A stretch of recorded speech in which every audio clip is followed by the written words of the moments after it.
সালামু আলাইকুম রহমতুল্লাহি ওয়া বারাকাতুহু। আমি ডাক্তার মোহাম্মদ ওমর ফারুক, মডেল মানসিক হাসপাতালের পক্ষ থেকে আপনাদেরকে জানাই আন্তরিক শুভেচ্ছা ও অভিনন্দন।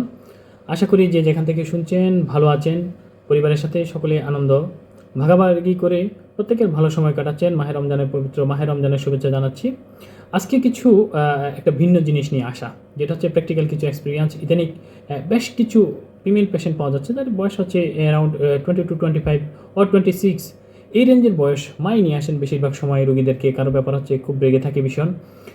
তা রাগ করে কেন, কী বিষয়ে রাগ করে, সেটা যদি আমি এখন একটু খুলে বলি। সারাদিন মোবাইল হাতে বসে থাকে, শুয়ে থাকে, ঘরে কোনো কাজ করে না, কাজ করতে বললে মেজাজ খারাপ করে। এটা হচ্ছে মায়ের উত্তর। কী কারণে নিয়ে আসলো। কেউ আবার শ্বশুরবাড়িতে অ্যাডজাস্ট করতে পারছেই না বলে বাসায় কখনো কোনো কাজ করেনি, বাট এখন কত কাজ ইত্যাদি ইত্যাদি, এইসব মানসিক চাপ নিয়ে খুব চাপে পিষ্ট মেয়েগুলো। এই বাসায় কাজ করা ভয়ে কিংবা বিয়ের পর সংসারের কাজের চাপ নিতে না পেরে অনেকে কনভার্সন সিমটম নিয়ে আসে, অনেকে ডিপ্রেশন অ্যাংজাইটিতে ভোগেন, আবার অনেকে বিরক্তি বা রাগ ঝাড়ে তার মায়ের উপরেই। আপনি কি জানেন, জন্মের পর থেকে বেড়ে ওঠা যেভাবে এক স্বাভাবিক ব্যাপার, বিদ্যা অর্জন যতটা স্বাভাবিক, ঠিক ততটাই স্বাভাবিক নিজের ও পরিবারের কিছু দায়িত্ব নেওয়া বা বয়সের সাথে সাথে দায়িত্ব নেওয়া। মানে টাকা পয়সার দায়িত্ব না, বয়সের সাথে সাথে বয়স উপযোগী কাজের কিছু সিদ্ধান্ত, দায়িত্ব, সেটা ছেলে মেয়ে সবার ক্ষেত্রেই কিন্তু সমানভাবে প্রযোজ্য। একটা সময় ছিল যখন প্রায় সব মেয়েই বিয়ের আগেই থেকেই ঘরকন্যার কাজে পটু থাকতো। ছেলেরা ছিল অকাজের কাজই, যেটাকে বলা হয় যে ফাজি টাইপের, মানে ঘরের কাজ আর কি। মেয়েদের সাফারেন্স, মর্যাদাহীনতা ইত্যাদি অনেক জল ঘোলা হওয়ার পর ছেলেরাও বুঝতে পারলো তাদেরও ঘরের কাজে হাত লাগানো উচিত।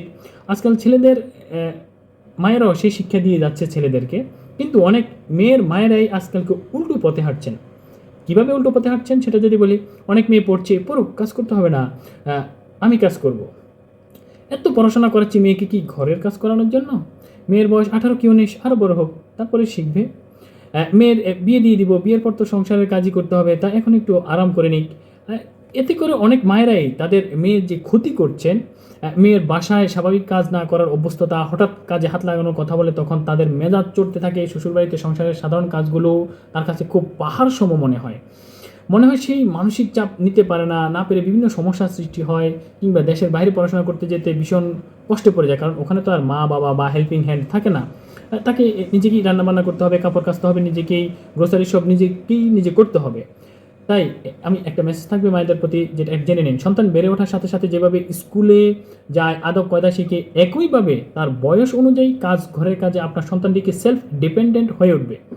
বাসার স্বাভাবিক কাজকর্ম করাও বেড়ে ওঠা ধাপের একটা বিশেষ একটা অংশ, এবং শিক্ষা অংশ, মানে শিক্ষার একটা বড় একটা অংশ। শুধু ভালো রেজাল্ট করা, ভালো চাকরি করা এই স্বনির্ভরতা বলে না, বরং সুশিক্ষার সাথে স্বশিক্ষাটাও খুবই জরুরি। আমাদের যদি আমি বলি, একটা খুব মজার একটা উদাহরণ দিই। আমরা সবাই জানি আমাদের মাননীয় প্রধানমন্ত্রী বিরিয়ানি রান্না করেন, মাঝে মাঝে খাবার রান্নার রেসিপি বলেন, আবার আমরা খুব আবেগ আপ্লুত হয়ে যাই, অবাক হই কীভাবে দেশ সামলে তিনি আবার রান্নাঘরও সামলাতে পারেন। এটা তো একটা আছে, যে রাঁধতে জানে সে চুলো বাঁধতে জানে। জি, জেনে থাকবেন তিনি রান্না বান্না ভালো পারেন দেখেই সহজে সেটা করতে পারছেন, অথচ উনি যে পরিবারে বেড়ে উঠেছেন, ওনার সারা জীবন তো রান্না করার দরকারই ছিল না, তাই না?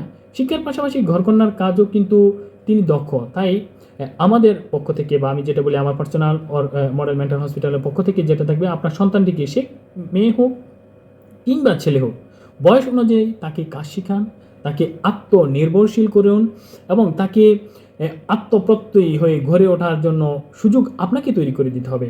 কারণ আমাদের সময় সবগুলো, আমাদের জীবনে প্রত্যেকটা সময়, আমাদের জীবনে প্রতিটা মুহূর্ত কিন্তু আমার পছন্দ অনুযায়ী যে হবে তা কিন্তু না।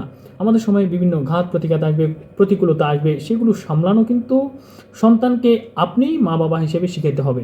আপনি যদি সন্তানকে এই প্রতিকূল অবস্থায় কীভাবে নিজেকে নিয়ন্ত্রণ করতে হয়, প্রতিকূল অবস্থায় কীভাবে নিজেকে হাল ধরতে হয়, প্রতিকূল অবস্থায় নিজেকে কীভাবে শক্ত রাখতে হয়, দৃঢ় মনোবলের সাথে প্রতিকূল পরিস্থিতি কাটাতে হয়, সেটা যদি আপনার সন্তানকে আপনি ছোটোবেলা থেকে না শেখান, তাহলে কিন্তু বড় হওয়ার পর সন্তান যখন এরকম শিক্ষা জীবনে হোক, কর্মজীবনে হোক, সংসার জীবনে হোক, সে কিন্তু এই প্রতিকূল অবস্থাগুলো পার হতে পারবে না। বিপদ ডেকে আনবে, শুধু তার নিজের জন্য নয়, পরিবারের জন্য, বাবা মায়ের জন্য, প্রত্যেকের জন্য। আমাদের সন্তানকে শুধু একমুখী না করে সন্তানকে কর্মময় পরিবারের প্রত্যেকটা পরিবারের পরিবারের সদস্যদের ইন্ডিভিজুয়াল কিছু ডিউটি আছে, সেই বিষয়ে আমাদের প্যারেন্টসদের যথেষ্ট পরিমাণ রেসপন্সিবল, আরও অনেক বেশি রেসপন্সিবল হওয়া উচিত, যার ফলে সন্তান পরিবারের প্রতি দায়বদ্ধতা সেটা শিখবেন, সন্তান পরিবারের প্রতি আরও যত্নশীল হবেন, উচ্ছন্নে যাওয়ার সম্ভাবনাটা অনেকটা কমে আসবে। সকলেই ভালো থাকবেন, সুস্থ থাকবেন। মডেল মানসিক হাসপাতাল আপনার মনের যত্ন নিতে সবসময় আপনার পাশে। আসসালামু আলাইকুম রহমতুল্লাহি।